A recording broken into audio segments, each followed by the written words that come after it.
মাসি হাসতে হাসতে আমার কাছে এলেন এবং আমাকে জড়িয়ে ধরলেন।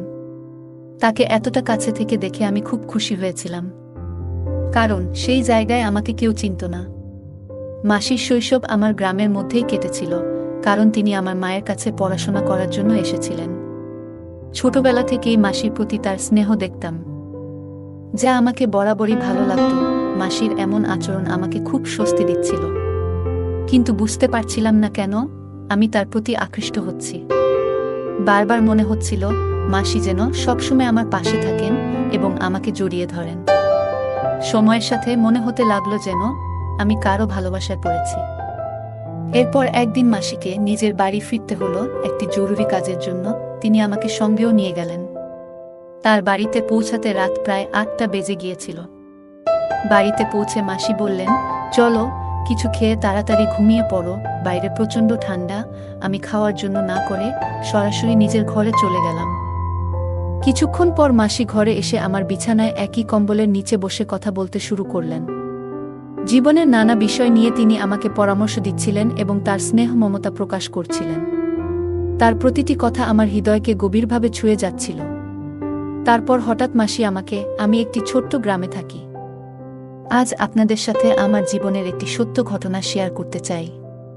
কয়েক বছর আগে আমি এক আত্মীয়ের বিয়েতে তাদের গ্রামে গিয়েছিলাম। সত্যি বলতে বিয়েতে যাওয়ার বিশেষ ইচ্ছা ছিল না, কিন্তু মা বাবার জোরাজুরিতে যেতে হয়েছিল। সেই গ্রামে আমার মাসির বাড়ি ছিল। তার নাম পূজা, এবং বিয়ের পর ৫ বছর কেটে গেলেও তার এখনো কোনো সন্তান হয়নি। মাসিও সেই বিয়েতে এসেছিলেন। আমি দূর থেকে তাকে দেখেছিলাম, কিন্তু তিনি আমাকে দেখেননি। তার শৈশবও আমাদের গ্রামের মধ্যেই কেটেছিল, কারণ তিনি আমাদের গ্রামের স্কুল থেকেই ১০ম শ্রেণী পর্যন্ত পড়াশোনা করেছিলেন। ছোটবেলা থেকেই মাসিকে আমি খুব পছন্দ করতাম, কারণ তিনি সবসময় আমার প্রতি খেয়াল রাখতেন। ৫ বছর পর মাসিকে আবার দেখলাম। বিয়ের কিছুদিন আগে শেষবার তাকে আমাদের গ্রামে দেখেছিলাম। এবার তাকে দেখে মনে হচ্ছিল তিনি যেন অনেক বদলে গেছেন। তার সৌন্দর্য দেখে আমি মুগ্ধ হয়ে গেলাম। তিনি যেন কোনো সিনেমার নায়িকার চেয়েও সুন্দর লাগছিলেন। তার সৌন্দর্য ভাষায় প্রকাশ করা সত্যিই কঠিন। মনে হলো আমি প্রথমবারের মতো কোনো মেয়ের প্রতি আকৃষ্ট হচ্ছি। আমি একটু লাজুক এবং শান্ত প্রকৃতির ছিলাম, সহজে কারো সঙ্গে মিশতাম না, বিশেষ করে মেয়েদের সঙ্গে। কিন্তু সেদিন মাসির সৌন্দর্য এবং তার উপস্থিতি আমার সব চিন্তাভাবনা বদলে দিয়েছিল। আমি যেন প্রতিদিন তার মুখ দেখে আরও আকর্ষিত হয়ে পড়ছিলাম। কেন জানি না, কিন্তু তার প্রতি এই টানটা দিন দিন বাড়ছিল।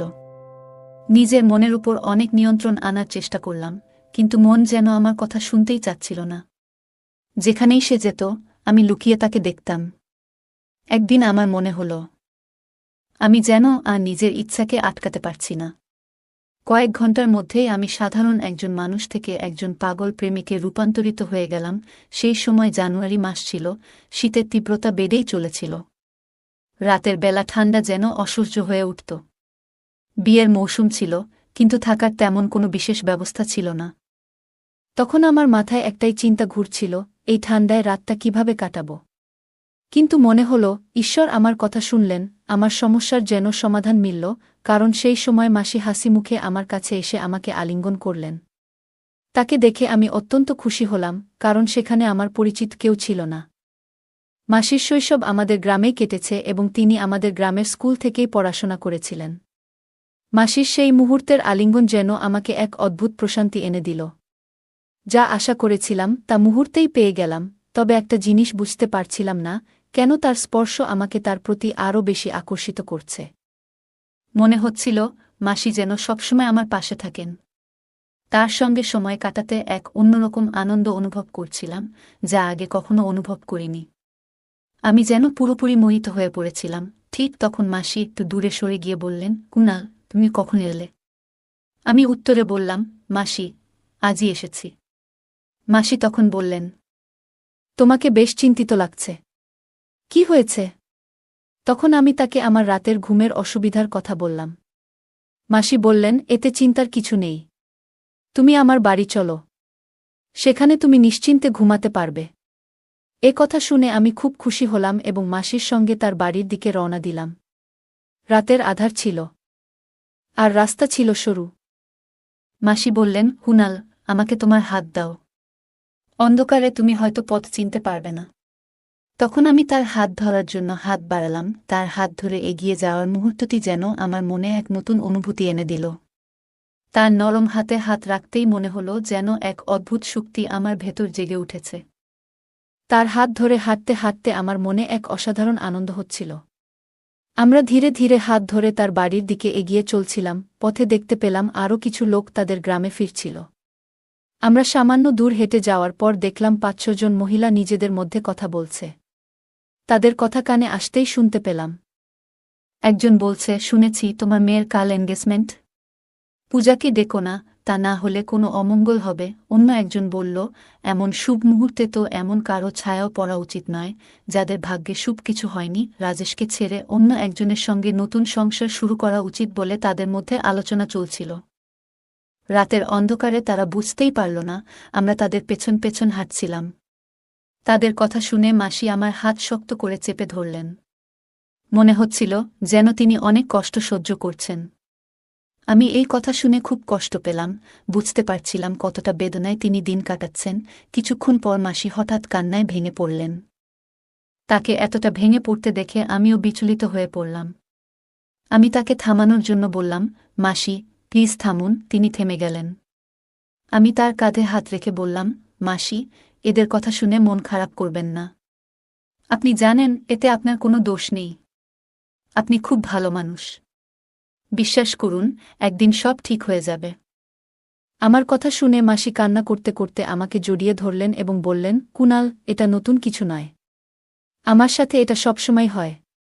এখন আর বেঁচে থাকার ইচ্ছা নেই। তার এই কথা শুনে আমি তাকে আলতো করে দূরে সরিয়ে দিয়ে তার মুখে আঙুল রেখে বললাম, মাসি, এমন কথা আর কখনো বলবেন না। আমি তাকে অনেকবার বোঝানোর চেষ্টা করলাম। কিছুক্ষণ পরে তিনি শান্ত হলেন। প্রায় ১০ মিনিট হাঁটার পর আমরা তার বাড়িতে পৌঁছালাম। বাড়িতে ঢুকে দেখলাম মেশো বাড়িতে নেই। আমি মাসিকে জিজ্ঞেস করলাম, মেশো কোথায়? তিনি বললেন, তোমার মেশো কাজের জন্য শহরে গেছেন। ৪-৫ দিন পরে ফিরবেন। আমরা বিয়ের অনুষ্ঠানে খাওয়া শেষ করে বাড়িতে ফিরেছিলাম। বাড়ি ফিরে মাসি আমাদের দুজনের জন্য দ্রুত বিছানা পেতে দিলেন। শীত প্রচণ্ড ছিল, তাই আমরা চাদরের মধ্যে ঢুকে গল্প করতে শুরু করলাম। বিভিন্ন বিষয়ে কথা বলতে বলতে হঠাৎ আমি জিজ্ঞেস করলাম, মাসি, এত বছর পরও আপনার সন্তানের কেন হলো না? আমার কথা শুনে মাসি খুবই দুঃখ পেলেন এবং আবেগভরে বললেন, কুনাল, কি বলবো তোমাকে?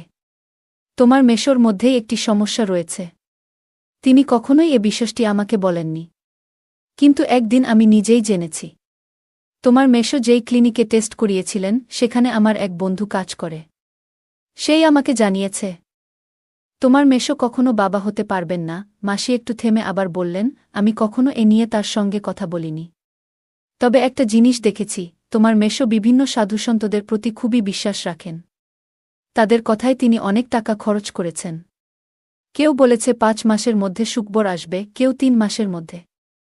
এমনকি একজন তো ১ মাসেই সুখবরের প্রতিশ্রুতি দিয়েছিল। তবে এইসব কথা শুনতে শুনতে ৩ বছর কেটে গেছে।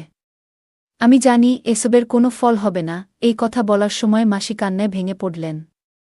আমি তার এই কষ্ট দেখে নিজেও খুব খারাপ অনুভব করলাম। তখনই আমি আমার বিছানা থেকে উঠে আমি ধীরে ধীরে উঠে গিয়ে মাসির বিছানার পাশে বসলাম। তার চোখের জল মুছতে গিয়ে তার হাত ব্যবহার করলাম। যখন তার চোখের জল মুছলাম, তখন তিনি একটুখানি হেসে ফেললেন। মাসি বললেন, কুনাল, তুই এখনও আমার কতটা খেয়াল রাখিস। আমি একটু হেসে দিলাম এবং আমার বিছানায় ফিরে যেতে চাইলাম, কিন্তু ঠিক তখনই মাসি আমার হাত ধরে বললেন, কুনাল, যদি তুই আজ এখানে না থাকতিস, আমি হয়তো এমন কিছু করে ফেলতাম যা ভুল হতো। তুই সত্যিই খুব ভালো। আজ তুই আমাকে বাঁচিয়েছিস। তিনি আমার হাত নিজের হাতে নিয়ে বললেন, তোর মতো পুরুষ খুব কমই আছে, যারা মহিলাদের কষ্ট বোঝে এবং তাদের অনুভূতিকে গুরুত্ব দেয়া। তুই সত্যিই অসাধারণ। এই কথা শুনে আমার মনে এক অদ্ভুত আনন্দ হল। আমরা কথা বলতে বলতে মাসি আমার হাত আলতো করে চেপে ধরছিলেন। আমি তার দিকে কিছু বলার চেষ্টা করছিলাম, কিন্তু আমার মনে যেন এক বিশাল ঝড় উঠেছিল। মনে হচ্ছিল আমি তাকে স্পর্শ করতে চাই, কিন্তু নিজের ইচ্ছেকে দমন করলাম। মাসি তখন হঠাৎ বললেন, যে মেয়ে তোর সঙ্গে বিয়ে করবে, সে খুবই ভাগ্যবান হবে। তুই নারীদের সম্মান করিস এবং তাদের অনুভূতি ভালোভাবে বুঝিস। তিনি নিজের চিন্তায় ডুবেছিলেন, কিন্তু হঠাৎ আমার দিকে তাকিয়ে বললেন, এই ঠান্ডা রাতে তুই কিছুই পড়িসনি? এমন চলবে না। কুনাল, চাদরের ভেতরে চলে আয়। বাইরে খুব ঠান্ডা পড়ছে। এই কথা শুনে আমার হৃদয় দ্রুত স্পন্দিত হতে শুরু করল। আমি কিছুতেই বুঝতে পারছিলাম না যে এই সব কিছু কেন হচ্ছে। আমরা তখন একসঙ্গে একই চাদরের নিচে বসেছিলাম। মাসি বললেন, সরি কুনাল, আমি শুধু আমার কষ্টের কথা বলছিলাম। এখন বলো, তোমার জীবনে কি চলছে? আমি উত্তর দিলাম, মাসি, আমি শুধু চাকরির খোঁজে আছি, কিন্তু চাকরি পাচ্ছি না। মাসি বললেন, কোনো চিন্তা করো না কুনাল, তোমার সামনে এখনও অনেক বড় জীবন পড়ে আছে। নিশ্চয়ই একটা চাকরি পেয়ে যাবে। এরপর তিনি আমার আরও কাছাকাছি এলেন, যেন আমাকে জড়িয়ে ধরলেন। তারপর মাসি হাসতে হাসতে বললেন, তোমার কি কখনো মনে হয়নি যে তোমারও একজন গার্লফ্রেন্ড থাকা উচিত? আমি বললাম, মাসি, এমন চিন্তা তো আসে, কিন্তু এখনও তেমন কাউকে পাইনি। মাসি মুচকি হেসে আমার দিকে ফিরে বললেন, তাহলে বলো, তোমার কেমন গার্লফ্রেন্ড চাই? আমি সঙ্গে সঙ্গে উত্তর দিলাম, ঠিক আপনার মতো। মাসি অবাক হয়ে হাসতে হাসতে বললেন, আমার মতো কেন? আমি বললাম, কারণ আপনি খুব সুন্দর, বুদ্ধিমতী আর মনের দিক থেকে অসাধারণ একজন মানুষ। মাসি মজা করে বললেন, তুই মিথ্যে বলছিস। আমি হেসে বললাম, মিথ্যে কেন বলবো মাসি? যদি আপনি আমার চোখ দিয়ে নিজেকে দেখতে পারতেন, তাহলে বুঝতে পারতেন আমি সত্যি বলছি না মিথ্যা বলছি। এরপর মাসি একটু থেমে জিজ্ঞেস করলেন, তুই আমাকে নিয়ে কি ভাবিস?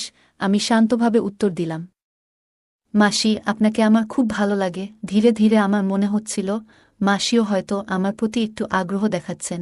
বাইরে ঠান্ডা বাড়ছিল, আর ঘরের পরিবেশ যেন উষ্ণ হয়ে উঠছিল।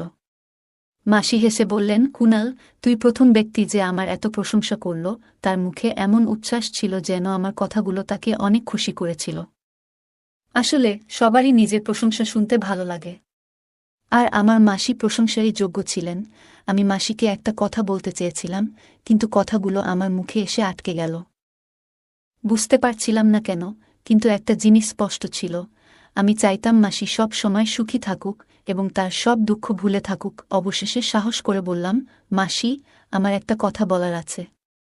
প্লিজ, রাগ করবেন না। মাসি বললেন, বল কুনাল, তুই যা বলতে চাস। আমি বললাম, মাসি, আমি আপনাকে জীবনের নতুন সূচনা করতে সাহায্য করতে পারি। আমার কথা শুনে মাসি চুপ হয়ে গেলেন, আর আমি একটু নার্ভাস হয়ে পড়লাম। কিছুক্ষণ পর মাসি চুপ ভেঙে বললেন, কুনাল, তুমি যা বলেছ সেটা কি তুমি ভেবে বলেছ? আমি তোমার মাসি, স্ত্রী নই। তারপর মাসি কিছুক্ষণ নীরব থাকলেন। পরে বললেন, কুনাল, আমি ভাবছি এটা কি সঠিক হবে। আমি বললাম, যদি কোনো কিছু ঠিক করার জন্য সামান্য ভুল করতে হয়, তবে আমার মতে সেটা ভুল নয়। মাসি বললেন, তোমার কথায় যুক্তি আছে, কিন্তু আমাকে একটু ভাবার সময় দাও। আমি সম্মতি দিয়ে বললাম, ঠিক আছে মাসি, আপনি চিন্তা করে নিন। এরপর আমরা দুজন ঘুমিয়ে পড়লাম, কারণ পরদিন সকালে আমাকে একটি অনুষ্ঠানে যেতে হতো। পরের দিন আমি খুব সকালে উঠে পড়লাম, কারণ সকাল 7টায় আমাকে বের হতে হতো। বের হওয়ার সময় মাসি বললেন, কুনাল, সন্ধ্যায় ফিরে আসতে ভুল করো না। আমি তোমার জন্য অপেক্ষা করব। আমি মাথা নেড়ে বারাতের সঙ্গে বের হয়ে গেলাম। সেদিন মাসি অনুষ্ঠানে আসেননি। রাতে 9টা নাগাদ আমি খাওয়া সেরে মাসির বাড়ি ফেরার সিদ্ধান্ত নিলাম। মাসি তখন আমারই অপেক্ষায় ছিলেন। আমাকে দেখে হাসতে হাসতে বললেন, কুনাল, আজ তোমাকে খুব মিস করেছি। আমি বললাম, মাসি, আমিও আপনাকে খুব মনে করছিলাম। এরপর মাসি কফি বানিয়ে আনলেন। আমরা একসঙ্গে কফি খেতে খেতে কথা বলতে লাগলাম। হঠাৎ মাসি বললেন, কুনাল, তোমার গতকালের কথায় আমি রাজি হয়েছি। আমি বললাম, মাসি, একবার চেষ্টা করে দেখুন। আপনার ভবিষ্যৎ শুধু সুখ আর আনন্দে ভরে উঠবে। মাসি বললেন, তোমার এই উপকার আমি কখনো ভুলব না। তুমি আমার জন্য ঈশ্বরের মতো। তারপর আমাদের কথা আর অনুভূতি ধীরে ধীরে আমাদের আরও কাছাকাছি নিয়ে এলো। পরদিন সকালে মাসি খুব খুশি মনে ছিলেন। তাকে দেখে আমার মনও আনন্দে ভরে উঠল।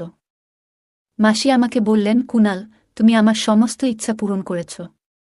তোমাকে অসংখ্য ধন্যবাদ। আমি সঙ্গে সঙ্গে বললাম, মাসি, ধন্যবাদ দেওয়ার কিছু নেই। আমি শুধু চাই আপনি সবসময় সুখে থাকুন। আর আমি ঈশ্বরের কাছে প্রার্থনা করব যাতে আপনার জীবনে কখনো দুঃখ না আসে।